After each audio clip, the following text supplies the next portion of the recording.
A lo largo de la historia, nos hemos acostumbrado a comer ciertos platos típicos de las diferentes regiones del mundo en nuestra mesa cada día. La realidad es que si bien las comidas van mutando, hay veces que nos quedamos con un mal sabor de boca, cuando un manjar típico desaparece de los típicos almuerzos familiares. Por eso en el video de hoy, vamos a recordar 20 comidas que desaparecieron de las mesas familiares. No te pierdas nada para recordarlas a todas. Tetrazzini de pollo. El pollo. Tetrazzini es una creación estadounidense muy común y que ha ido desapareciendo de las mesas con el paso del tiempo. Lo único que sabemos con certeza es que debe su nombre a la famosa soprano italiana Luisa Tetrazzini, también conocida como el Ruiseñor Florentino. Era una de las favoritas del público de la Ópera de San Francisco, y se dice que el plato se inventó allí, pero hay algunas afirmaciones contradictorias de que el plato se creó en Nueva York, en el entonces Hotel Knickerbocker, donde se alojaban la mayoría de las estrellas de la ópera metropolitana a principios del siglo XX. Otra confusión sobre el tetrazzini es si se debe utilizar pollo, pavo o salmón en la receta. En lo que al plato respecta, cualquiera de estas opciones, o todas ellas, pueden hacer un buen tetrazzini. Sándwich de Leberwurst. Esta especie de salchicha gigante toma su nombre del término Leber, que en alemán significa hígado, y que las distintas regiones teutonas tradicionalmente elaboraban durante la matanza de los cerdos. Y aunque son muy similares, cada región tiene su receta, siendo las más conocidas las de Turingia, Frankfurt y el Palatinado. El hígado es el ingrediente determinante del sabor de este producto, y en Alemania su participación es de aproximadamente de un 40%, aunque puede incluir más o menos cantidad. La clave está en no excederse demasiado por el sabor invasivo que tiene el hígado. Si bien en la actualidad puede encontrarse en muchas regiones del mundo, su típica preparación en sándwich cayó olvidada con el paso del tiempo. Hawaiian Haystacks. A pesar de su nombre, no son originarios de Hawái, ni tienen una conexión directa con la cocina hawaiana. El origen exacto del plato no está claro, pero en general se admite que surgió en Estados Unidos continental, probablemente hacia mediados del siglo XX. Su nombre se debe probablemente a su presentación exótica y personalizable, que incluye un lecho de arroz, una cremosa salsa de pollo y diversos ingredientes, como fideos chow mein, trozos de piña y otros. Su popularidad reside sobre todo en el oeste americano, en especial en los estados de las montañas rocosas, donde es un plato básico en los potlucks y las reuniones religiosas. El concepto de pajares, como se podría denominar en español, es versátil, con variaciones que reflejan los gustos y tradiciones de distintas regiones y comunidades religiosas. Por ejemplo, en diversas iglesias de los Estados Unidos se ha adoptado una variante con una base de maíz o chips de tortilla y capas de porotos, lechuga, tomate, aceitunas, queso y otros ingredientes, un plato parecido a la ensalada de tacos.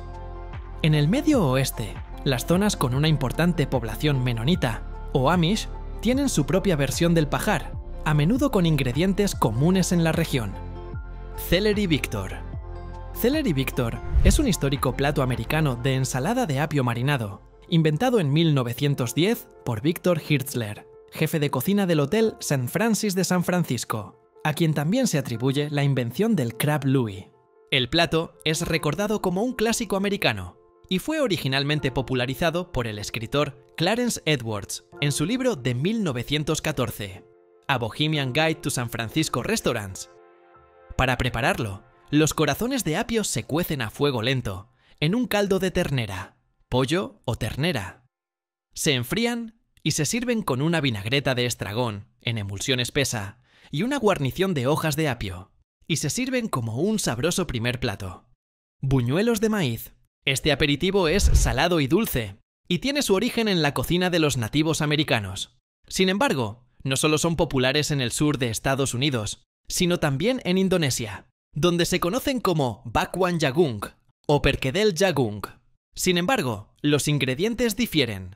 Los nativos americanos llevan miles de años utilizando el maíz molido como alimento, mucho antes de que los exploradores europeos llegaran al Nuevo Mundo.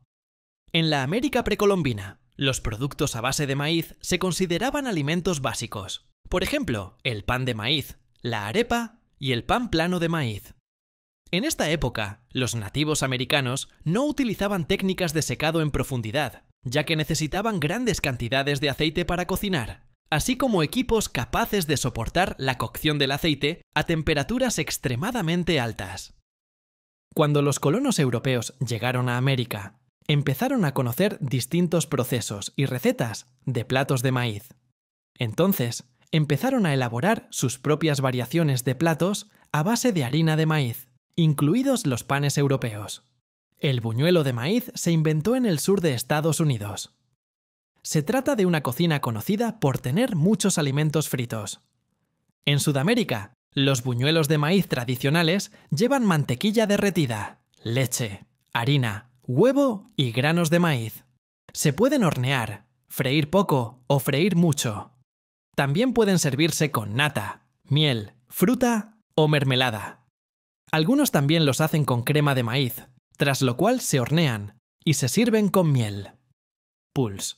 Si bien este no es un clásico que nadie que siga vivo puede haber probado realmente, merece un puesto en esta lista como un clásico romano y su similitud con un plato actual. Hablando precisamente de la época de la República Romana, el plato que no podía faltar en la mesa era la pulse, un preparado de harina de farro con agua hervida.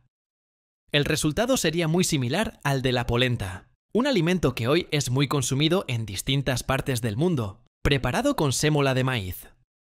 A la pulse la acompañaban otros ingredientes como el huevo, las verduras o las legumbres, sobre todo, aunque también podía llevar carne si la economía particular lo permitía. Sin embargo, esta polenta romana era mucho más consumida por las clases más bajas de la sociedad. Era, de hecho, tan consumida por los romanos que sus vecinos griegos pronto les dieron un sobrenombre: Pultífagi pultifagonides, es decir, los comedores de polenta. Carne a la diana. El bistec Diane es un plato asociado a los lujosos hoteles neoyorquinos de mediados de siglo, pero sus orígenes exactos se remontan probablemente incluso más atrás. Aunque ya no se ve mucho su nombre en los menús, el bistec Diane no es increíblemente complicado de hacer y se parece a platos de inspiración francesa, como el bistec au poivre. Se trata de un filete frito, normalmente un corte circular, como un medallón de solomillo, o un filet mignon, cubierto de una salsa hecha con sus propios jugos, y mezclada con mostaza, salsa Worcestershire y nata espesa.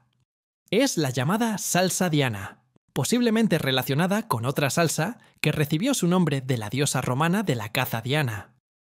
Sigue siendo un misterio dónde debutó el bistec Diane, aunque está claro que no es francés, a pesar de sus inspiraciones en la cocina francesa.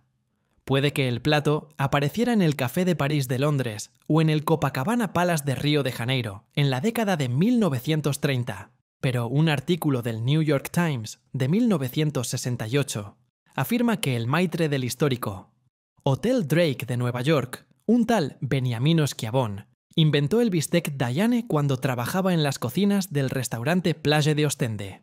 Sea cual sea el país de origen exacto, Nueva York fue el lugar que popularizó el steak Diane y se convirtió en su hogar de facto. Pollo marengo.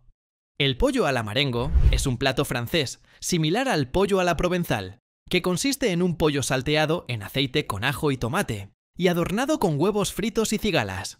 En los últimos 200 años, los ingredientes han variado considerablemente. Según el mito popular, el plato se elaboró por primera vez después de que el ejército del emperador francés Napoleón Bonaparte derrotara al austriaco en la batalla de Marengo, situada al sur de Alessandria, en junio de 1800. La historia cuenta que, como los carros de suministros estaban demasiado lejos, el ingenioso cocinero de Napoleón, Dunant, buscó ingredientes en el pueblo y creó el plato con lo que pudo reunir. Se dice que a Napoleón le gustó tanto el plato que se lo servía después de cada batalla. También se dice que más tarde, cuando estuvo mejor abastecido, Dunant sustituyó las cigalas por setas y añadió vino a la receta, pero Napoleón se negó a comerlo creyendo que el cambio le traería mala suerte. Estofado de ostras. El estofado de ostras es una tradición de Nochebuena para muchos estadounidenses en ciertas partes del país y también en otras regiones del globo.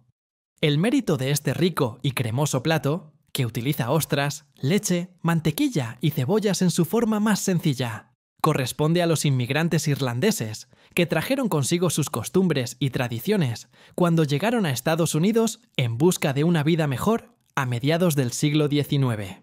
Muchos de ellos eran católicos, y si sabe algo de esta religión, sabrá que los católicos tradicionalmente se abstienen de comer carne los viernes y durante ciertos momentos antes de las fiestas, incluida Nochebuena. En lugar de vaca, cerdo o pollo, comen pescado u opciones vegetarianas. Así nació un plato que a día de hoy está ciertamente olvidado en la cocina tradicional. Ensalada herring. Según la tradición rusa, la historia de una ensalada muy apreciada comienza en la Nochevieja de 1918. El dueño de un bar moscovita estaba harto de que sus clientes bebieran demasiado vodka, se tomaran a puñetazos y destrozaran su vajilla, ventanas y muebles. La solución del tabernero, según cuenta la historia, fue crear un plato tan contundente e irresistible que absorbiera el alcohol y dejara a sus clientes con los ánimos más calmados. Combinó papas, arenque en escabeche, remolacha y mayonesa en una ensalada colorida y sustanciosa. En realidad, la ensalada de arenque, o herring salad, se remonta a una receta sueca de 1864. Sin embargo, se convirtió en un éxito en Rusia, donde llegó a simbolizar la unidad nacional. El arenque era el alimento favorito de los trabajadores pobres, la remolacha añadía un toque de rojo revolucionario y las patatas representaban a los agricultores. Los rusos empezaron a llamar al plato shuba, acrónimo de un eslogan político ruso que condenaba el chauvinismo y que también significaba abrigo de piel. Pudding al vapor. Tan anticuados como los postres emplatados, los puddings al vapor están completamente pasados de moda, incluso en Inglaterra, su país de origen. Porque no son fáciles, o, para muchos, no merece la pena el esfuerzo. De hecho, incluso en el Reino Unido, los puddings al vapor son un capítulo aparte. Se preparaban en ingeniosos moldes. Anticuados y prácticos, provistos de cierres herméticos, los elegantes moldes de metal de más de 100 años de antigüedad aún se pueden encontrar a la venta en mercadillos o en polvorientas y extravagantes tiendas de cocina. Estofado de conejo. El estofado de conejo, también llamado estofado de liebre, cuando se utiliza liebre en su lugar, se remonta al siglo XIV. Se publicó por primera vez en The Form of Cury, donde se detalla la receta y sus métodos de cocción. Se ha convertido en un plato tradicional del pueblo algonquino y ha sido un plato básico en las islas griegas desde su introducción. Hoy en día, existen diversas variantes regionales del estofado de conejo, pero la receta básica no ha cambiado mucho a lo largo de los siglos. En cualquier caso, todas son igual de deliciosas, aunque sí hay que mencionar que están en peligro de extinción. Bullabesa. La bullabesa es un guiso de marisco originario de Marsella. El nombre de bullabesa procede de la palabra provenzal occitana bolabaisa, que significa hervir y cocer a fuego lento. La bullabesa tiene su origen en la antigua Grecia, donde se fundó Marsella en el año 600 a.C. Los pescadores de la ciudad elaboraron su propia versión del plato, un guiso griego llamado kakavia. Se dice que empezaron a utilizar pescados menos caros para cocinar sus platos, optando en su lugar por los pescados de roca y mariscos comunes que pescaban, y no podían vender a restaurantes y mercados. Estos pescados eran huesudos y no eran queridos en muchas cocinas. Así que los pescadores los cocinaban al fuego de leña, junto con ajo e hinojo. En el siglo XVII se añadieron los tomates a la receta de la bullabesa, traídos de América. A medida que Marsella ganaba popularidad, más restaurantes y hoteles empezaron a servir bullabesa.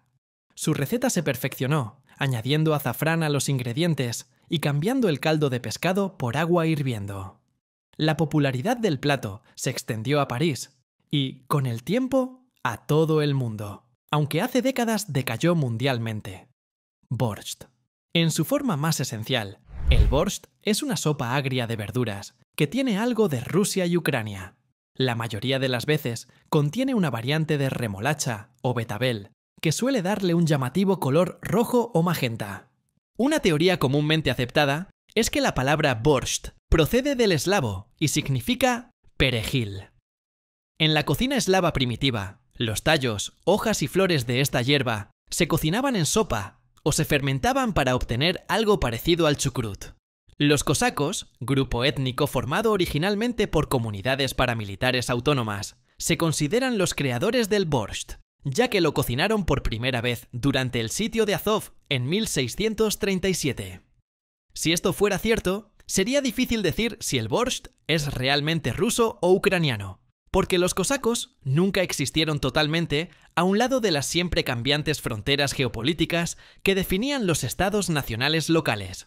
Una teoría comúnmente aceptada es que la sopa de remolacha tiene orígenes que se remontan incluso al siglo XIV, y que esos orígenes se localizan en el país que hoy conocemos como Ucrania. Los libros de recetas parecen afirmar que fueron los ucranianos quienes añadieron la remolacha. Ratatouille. Si bien se hizo famoso gracias a la película animada de Pixar de 2007, la receta de vegetales estofados al estilo provenzal tiene orígenes mucho más antiguos.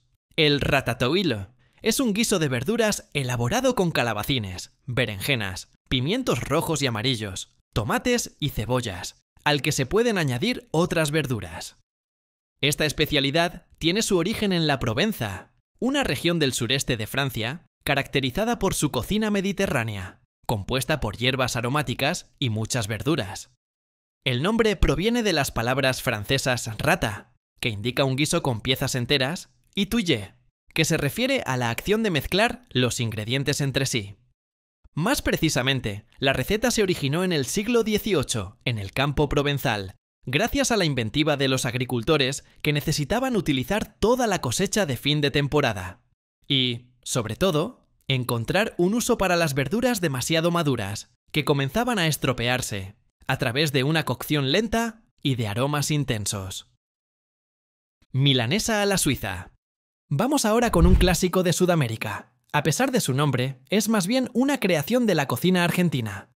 La influencia suiza en esta preparación se debe al uso del queso suizo en el relleno, pero la creación de este plato y su popularización se produjeron principalmente en Argentina, donde la comida de origen europeo, incluidos los platos empanizados, ha tenido una fuerte presencia en la gastronomía local. Si bien es recordada por miles de argentinos, la realidad es que el plato ha desaparecido de las mesas familiares hace tiempo. Piernas de rana. Se cree que los monjes franceses empezaron a comer piernas de rana alrededor del siglo XII durante la Cuaresma, ya que su carne no se consideraba carne y, por tanto, era aceptable consumirla durante el tiempo de Cuaresma. Las ancas de rana se comparan a menudo con las alitas de pollo, ya que su textura y estructura son bastante similares. El sabor real de las ancas de rana depende de cómo se preparen, aunque los estilos más comunes son freírlas ligeramente rebozadas o saltearlas con ajo, mantequilla y perejil. Pollo Marbella. Este plato se hizo famoso gracias al libro The Silver Palate Cookbook de Sheila Lukins y Julie Rosso, publicado en 1982. Marbella es una ciudad costera de España, lo que puede llevar a algunos a pensar que el plato es de origen español. Sin embargo, no es así. El pollo a la Marbella es en realidad un plato judío americano, inventado en el Upper West Side de Manhattan, a finales de la década de 1970. Esta combinación salada y dulce de ingredientes está para morirse. A pesar de su combinación de sabores únicos, la elaboración de este plato es muy sencilla, aunque un tanto olvidada con el tiempo. Ganso asado. El ganso asado es un plato tradicional de la cocina cantonesa. Tiene su origen en el pueblo de Shamseng, distrito de Huangpu, Guangzhou, y es muy conocido en Guangdong, Hong Kong y Macao. Durante el primer periodo de crecimiento, se alimentan principalmente con hojas de verduras verdes y plantas de rábano.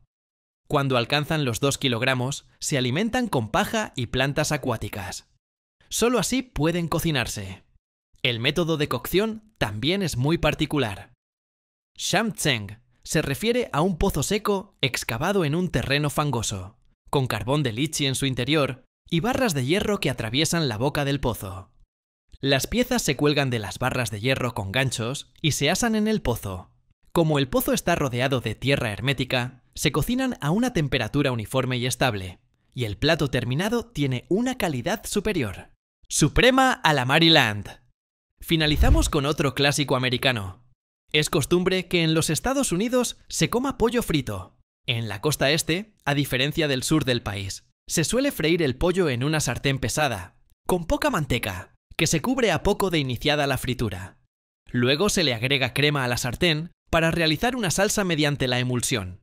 Definitivamente no es un plato sofisticado, pero gracias a la mano del legendario chef francés Auguste Escoffier, logró refinarse y convertirse en lo que se conoce en la actualidad. Lo interesante del caso es que la Suprema Maryland figura en la carta que se sirvió en el comedor de primera clase, en la última y fatídica noche del Titanic. Tiene absoluta lógica. Desde el momento en que la White Star Line, naviera propietaria del Titanic, había contratado los servicios del insigne cocinero francés a fin de realizar la carta.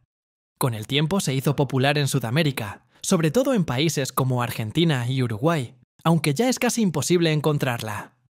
Luego de ver estos increíbles platos, ¿cuál es tu favorito de los mencionados? ¿Te gustaría incluir algún otro? Te leemos en los comentarios.